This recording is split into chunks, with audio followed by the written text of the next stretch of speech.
अस्सलाम वालेकुम स्टूडेंट्स, उम्मीद करते हैं कि आप सब खैरियत से होंगे। अच्छा जी, आज का जो हमारा टॉपिक है वो है जी रिफ्लेक्स एक्शन। आज का जो हमारा टॉपिक है वो है जी रिफ्लेक्स एक्शन। सबसे पहले हम रिफ्लेक्स एक्शन का जो इंट्रोडक्शन है उसके बारे में डिस्कस कर लेते हैं, देन फिर हम अपने असल टॉपिक की तरफ मूव करते हैं। हम कहते हैं when the CNS send impulses to muscles and glands to type of action are produce, यानी जब हमारा सेंट्रल नर्वस सिस्टम हमारे नर्व इम्पल्स को मसल्स और ग्लैंड्स तक पहुंचाएगा तो दो तरह के एक्शन प्रोड्यूस होंगे। फिर से एक बार हम कहते हैं, जब हमारा CNS यानी कि central nervous system nerve impulses को मसल्स और ग्लैंड्स तक पहुंचाएगा तो दो तरह के एक्शन प्रोड्यूस होंगे। CNS मतलब central nervous system. Central nervous system में हमारे पास दो चीज़ें हैं, first one is the brain और second is the spinal cord. First one is the brain and second is the spinal cord. ये हमारे सेंट्रल नर्वस सिस्टम का पार्ट है। उसके बाद हम कहते हैं कि नर्व इम्पल्सिस क्या है। नर्व इम्पल्सिस हम एक मैसेज को कहते हैं जो हमारे बॉडी में एक वेव की सूरत में एक वेव की तरह ट्रैवल करते हैं। नर्व इम्पल्सिस हम एक मैसेज को कहते हैं जो हमारी बॉडी में हमारे सेंट्रल नर्वस सिस्टम में एक वेव की तरह ट्रैवल करेगा। उस मैसेज को हम कहेंगे नर्व इम्पल्स। उसके बाद मसल्स तो आप जानते ही हैं। ग्लैंड्स हम कहते हैं, ग्लैंड्स हम उन्हें कहते हैं जो सिक्रीशन का काम करते हैं। ग्लैंड्स के हमारे पास दो टाइप्स हैं, first one is the endocrine gland और second is the exocrine gland. जो एंडोक्राइन ग्लैंड है वो हार्मोन्स को सिक्रीट करते हैं, जबकि जो एक्सोक्राइन ग्लैंड है वो एंजाइम को सिक्रीट या रिलीज करेंगे।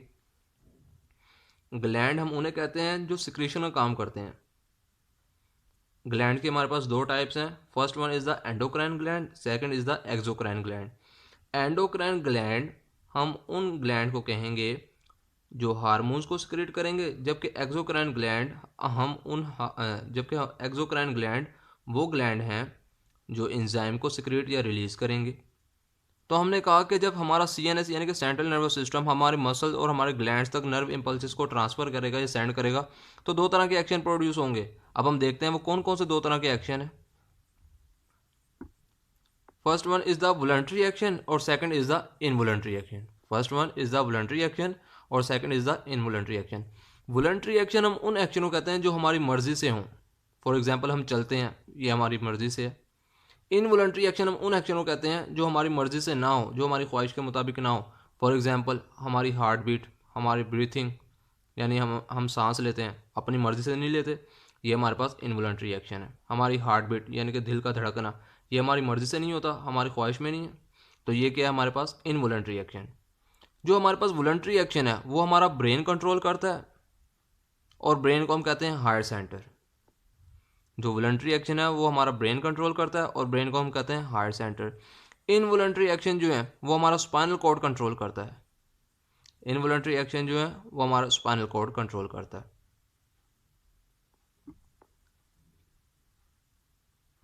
अच्छा जी, अब हम अपने रिफ्लेक्स एक्शन की डेफिनेशन देखते हैं। सबसे पहले हम रिफ्लेक्स एक्शन की डेफिनेशन में सिर्फ और सिर्फ 3 पॉइंट्स को समझेंगे तो हमें रिफ्लेक्स एक्शन समझ आ जाएगा। फर्स्ट वन हम कहते हैं कि इनवॉलंटरी एक्शन होना चाहिए। रिफ्लेक्स एक्शन क्या होना चाहिए? इनवॉलंटरी एक्शन, यानी वो एक्शन जो हमारे कंट्रोल में, जो हमारी मर्जी से ना हो, उस एक्शन को हम कहते हैं इनवॉलंटरी एक्शन। फिर हम कहते हैं कि इनवॉलंटरी एक्शन प्रोड्यूस होना चाहिए हमारे स्पाइनल कॉर्ड से। दो प्रॉपर्टी हो गई, पहला कि इनवॉलंटरी एक्शन हो, सेकंड कि हमारे स्पाइनल कॉर्ड से प्रोड्यूस हो, और थर्ड वेरी क्विक एक्शन हो। जो इनवॉलंटरी एक्शन हो वो वेरी क्विक हो और स्पाइनल कॉर्ड से प्रोड्यूस हो, तो ऐसे एक्शन को हम कहेंगे रिफ्लेक्स एक्शन। ये रिफ्लेक्स एक्शन की डेफिनेशन लिखी है।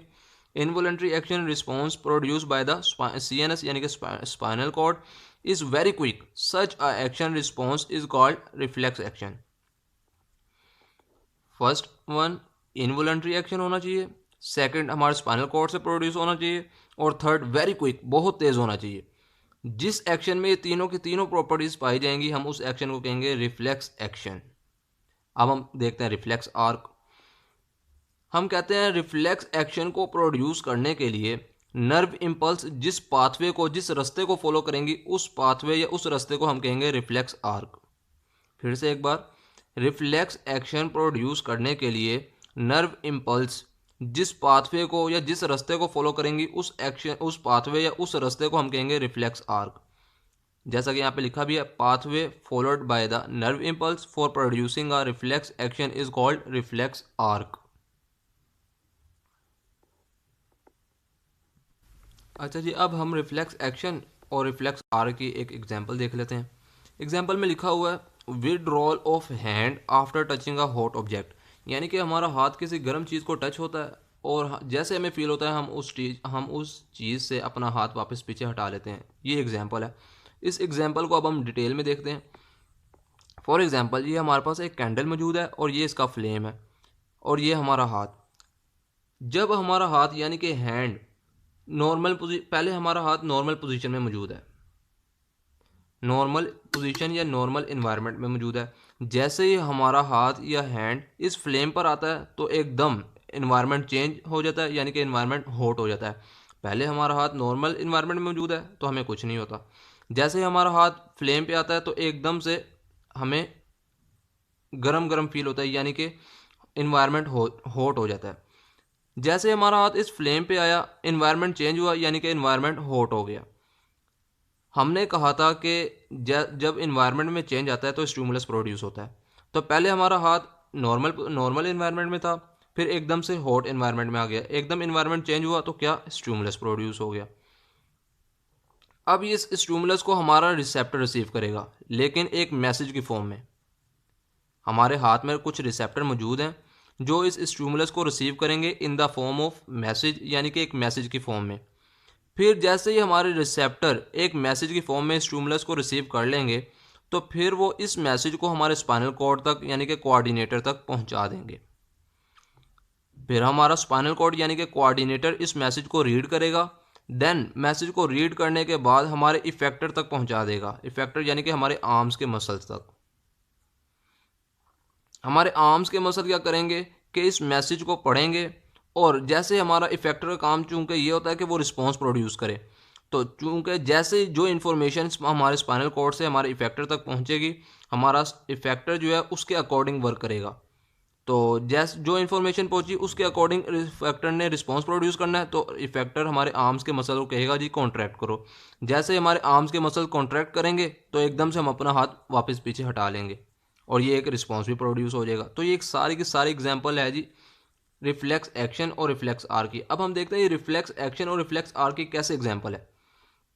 हमने कहा था कि रिफ्लेक्स एक्शन वो एक्शन होगा जिसमें जो इनवॉलंटरी एक्शन हो, जो हमारे स्पाइनल कॉर्ड से प्रोड्यूस हो और जो वेरी क्विक हो। तो हम देखते हैं इस सारे के सारे एक्शन में जैसे ही हमारा हाथ फ्लेम पे आता है तो हम एकदम से अपना हाथ वापस पीछे हटा लेते हैं, यानी कि सोच समझ के नहीं हटाते, अपनी मर्जी से नहीं हटाते, हमारा हाथ एकदम से वापस पीछे हट जाता है। तो ये इनवॉलंटरी एक्शन हुआ। हमने कहा था इनवॉलंटरी एक्शन वो होगा जो हमारी मर्जी से ना हो, तो ये इनवॉलंटरी एक्शन हुआ। फिर दूसरी प्रॉपर्टी हमने कही थी कि हमारे जो इनवॉलंटरी एक्शन हो वो प्रोड्यूस हो हमारे स्पाइनल कॉर्ड से। तो हम देख रहे हैं कि हमारे स्पाइनल कॉर्ड से प्रोड्यूस हो रहा है, हमारे स्पाइनल कॉर्ड से कंट्रोल हो रहा है। फिर हमने कहा कि ये जो इनवॉलंटरी एक्शन हो स्पाइनल कॉर्ड से प्रोड्यूस हो और वेरी क्विक हो, तो फिर वो एक्शन रिफ्लेक्स एक्शन होगा। तो हम देखते हैं कि इनवॉलंटरी एक्शन तो हमने देख लिया, स्पाइनल कॉर्ड से ही प्रोड्यूस हो रहा है। अब हम देखते हैं जैसे हमारा हाथ हमारे किसी भी कैंडल के फ्लेम पे आता है तो हम एकदम से यानी कि वेरी क्विक हम उस फ्लेम पे से अपना हाथ वापस पीछे हटा लेते हैं। तो ये भी यानी कि बहुत जल्दी से हम अपना हाथ वापस पीछे हटा लेते हैं। तो तीनों की तीनों प्रॉपर्टीज पूरी पूरी हो गई। इनवॉलंटरी एक्शन भी है, स्पाइनल कॉर्ड से प्रोड्यूस हो रहा है और वेरी क्विक भी है। तो ये तीनों की तीनों प्रॉपर्टीज जिस एक्शन में मौजूद होंगी तो उस एक्शन को हम कहेंगे रिफ्लेक्स एक्शन। उसके बाद हम देखते हैं कि रिफ्लेक्स आर की कैसे एग्जांपल है। हमने कहा था कि रिसेप्टर जो है स्टिमुलस को रिसीव करेगा एक मैसेज की फॉर्म में, फिर उस मैसेज को पहुंचा देगा स्पाइनल कॉर्ड तक, फिर स्पाइनल कॉर्ड उस मैसेज को हमारे इफेक्टर तक पहुंचाएगा, फिर हमारा इफेक्टर उस मैसेज के अकॉर्डिंग रिस्पॉन्स को प्रोड्यूस करेगा। तो चूंकि ये हम देख रहे हैं कि नर्व इम्पल्स हमने कहा था एक मैसेज है, तो नर्व इम्पल्स जो है एक पाथवे फॉलो कर रही हैं। कैसे?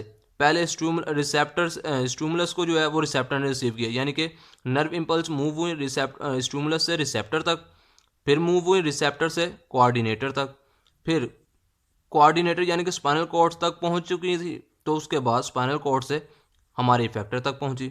देन फिर इफेक्टर ने उसके अकॉर्डिंग एक रिस्पॉन्स प्रोड्यूस किया। तो हम देख रहे हैं कि ये सारा का सारा एक्शन यानी कि रिफ्लेक्स एक्शन को प्रोड्यूस करने के लिए नर्व इम्पल्स एक पाथवे को फॉलो कर रही हैं, इस सारे पाथवे को। तो इस पाथवे को हम कहेंगे रिफ्लेक्स आर्क। ये है जी हमारा आज का टॉपिक।